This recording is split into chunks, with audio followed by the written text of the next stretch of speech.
basking in the aftermath, I guess, of the college basketball season coming to an end. Florida wins the national championship, but still many more games to be played in courts of law from sea to shining sea, as Claudia Wilken is basically, we're going into overtime with the House versus the NCAA settlement, as the judge in San Francisco has told both parties to just give me a tweak here or there, and then I will approve this settlement. And I believe the NCAA said, no, we're going to run the same play over and over again. And I think they're going to test whether or not the judge is still going to approve this settlement. I don't know the ins and outs of it. Tarun Sharma, TK Sharma Law on Twitter, University of Minnesota Sports and NIL Clinic. Also a Mets fan. Hey, we've won 5 in a row, and we are 7-3. I think things are good, even though I'm not sold on our pitching staff. Maybe we'll get to the Mets in a minute. But let me ask you, what was your takeaway from yesterday's hearing? Yeah, well, thanks for having me on, Adam. Look, he's got a Mets hat on. I wore it just for you today. Thank you very much. I appreciate that. Yeah, I what a marathon yesterday. 6.5 hours, yeah. and hearing a lot of comments from parties that are heavily invested in what's going to come next with college sports. I think that was probably my biggest takeaway, is that there are a lot of people that care deeply about this. This settlement probably isn't going to be perfect, but Judge Wilken, she asked us not to quote her on this, but said that overall she thinks it's a good settlement and that it's worth kind of working towards reaching a final settlement here. Yeah, but she did specifically tell the attorneys involved that she wants changes to 2 areas. And if I'm not mistaken, the NCAA, along with the Power 5, and I don't know if that lumps the Big East in or we're still pretending, I guess the Pac-12 is reforming in something. I don't think it's a power league. But they basically said, nope, we're good. I think what we have here is fine. Now, I think she'll probably approve it, but why do they want to run this risk? Yeah, you consider how much time they've spent on coming to the settlement agreement, basically, that they have reached at this point. I just think that they've invested so much in getting people on board, and so you think about making these changes. Well, that's going to affect how another party feels about signing up for this, and really, what they need is investment from everyone that's going to be affected by this to agree and to operate under this. And look, it's a 10-year agreement. I'm not even sure that we'll get to the end of that 10 years before we reach some sort of more finality. So I think that when you talk about, so is the back pay formula correct? Like, that was something that we heard about from Libby Dunn, who's been a real, she's been the face of NIL in a lot of ways. When we hear about roster limits, well, that's something that a lot of people have been interested in pushing for some time. When we hear about being cut, well, that was kind of a surprise. We heard the NCAA's attorney say yesterday that, well, coaches can cut as is right now, which is something that used to always be denied by the powers that be. So I think that in order to get these changes, you need to have people buy in, and maybe it is kind of late in the game to be doing these types of negotiations. But at the same time, if they get the sense that maybe she wouldn't sign off on it or would delay the sign off on it, and there's only a certain limit to when she can do that until, given the actions that all of these schools and athletic departments have taken to this point, maybe they do make last-minute deals to just get it done. Tarun Sharma, who founded the Sports NIL Clinic at the University of Minnesota. You can also hear him in the NIL Hour, Conduct Detrimental, the podcast. I keep getting back to this one thing.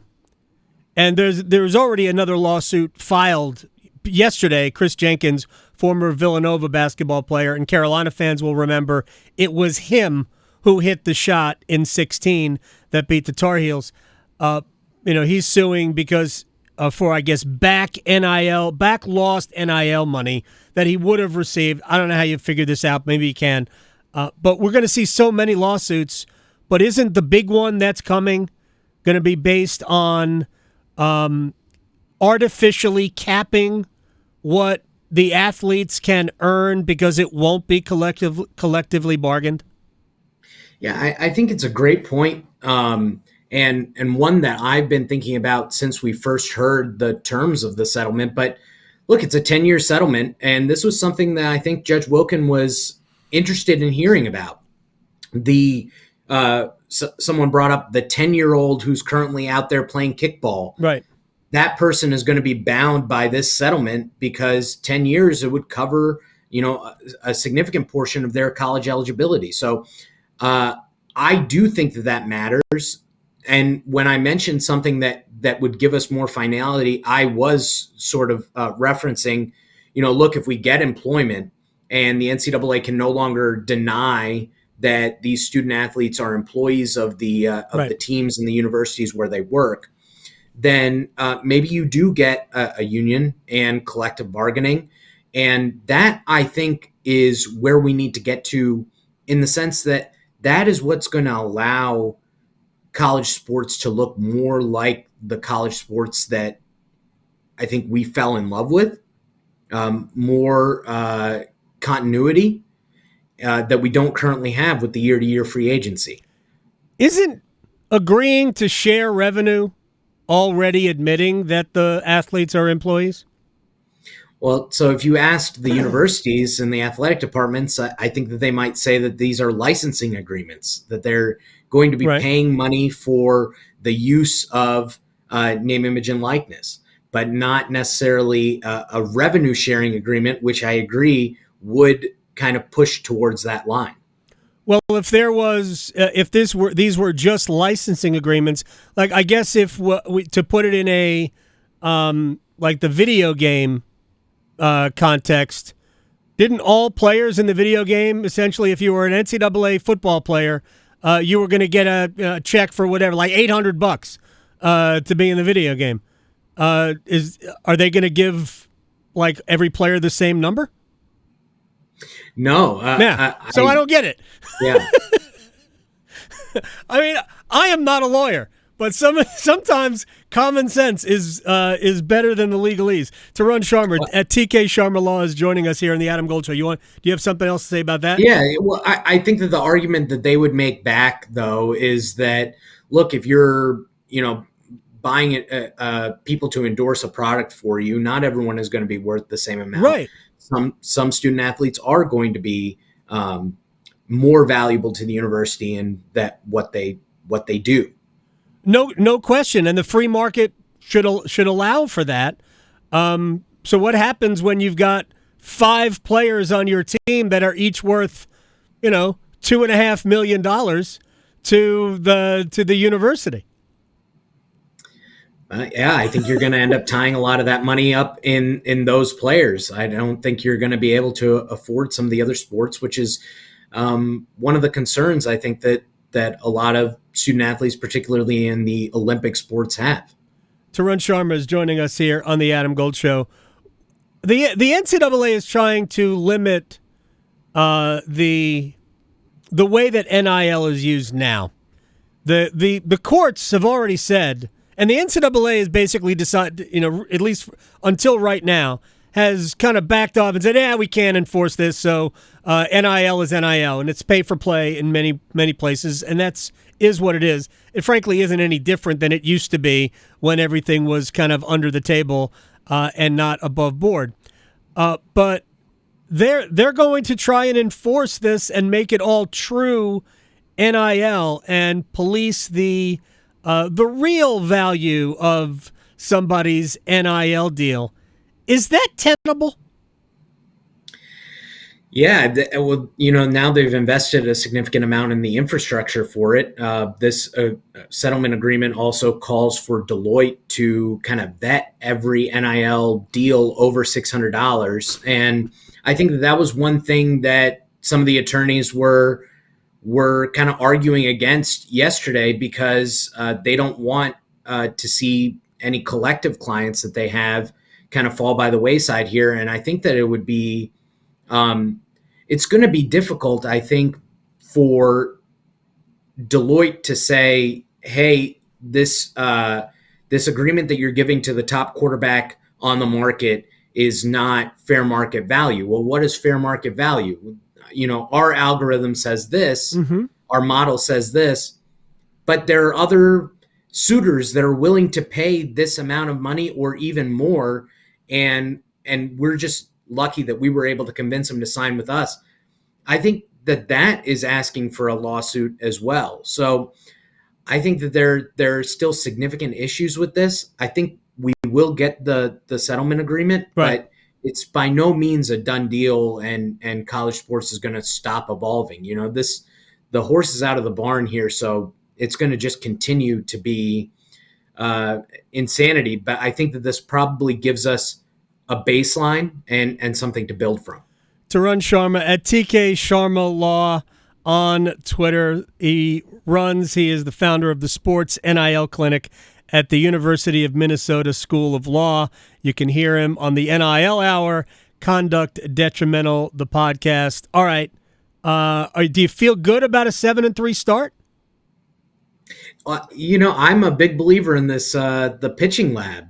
And Okay. I think a lot of people were skeptical about the Mets rotation, and especially in the aftermath of Sean Manaea going down and Montas not being able to start the season. But I think that they've done a really good job at identifying a few guys in Buto and Kranick that they can get multiple innings out of.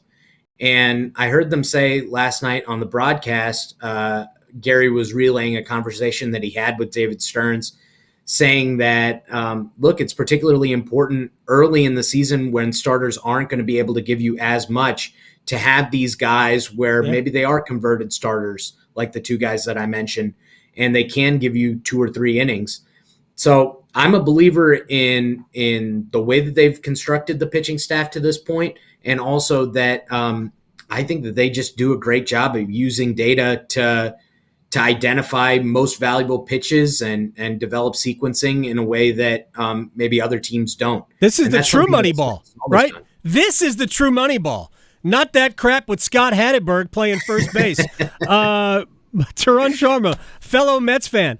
We wore a Mets hat for me. I appreciate that. I just had Benny Agbayani flashbacks back in the day. I don't know why. So yeah, probably the black. The hat, yeah. That looks like an old school hat. I thank you very much. We're going to check in again. You say they will. You think the judge will approve the settlement? I agree, but you say that she will. Will she do it in a week? I think it depends on how quickly she gets the responses back to these questions. I don't think that they're going to be able to just say, like, hey, we're sticking with what we have. They will have to respond specifically to the items that she brought up. Okay. All right. We're going to check back in. Yeah, absolutely. Thank you. Hopefully we'll have 10 wins in a row at that point.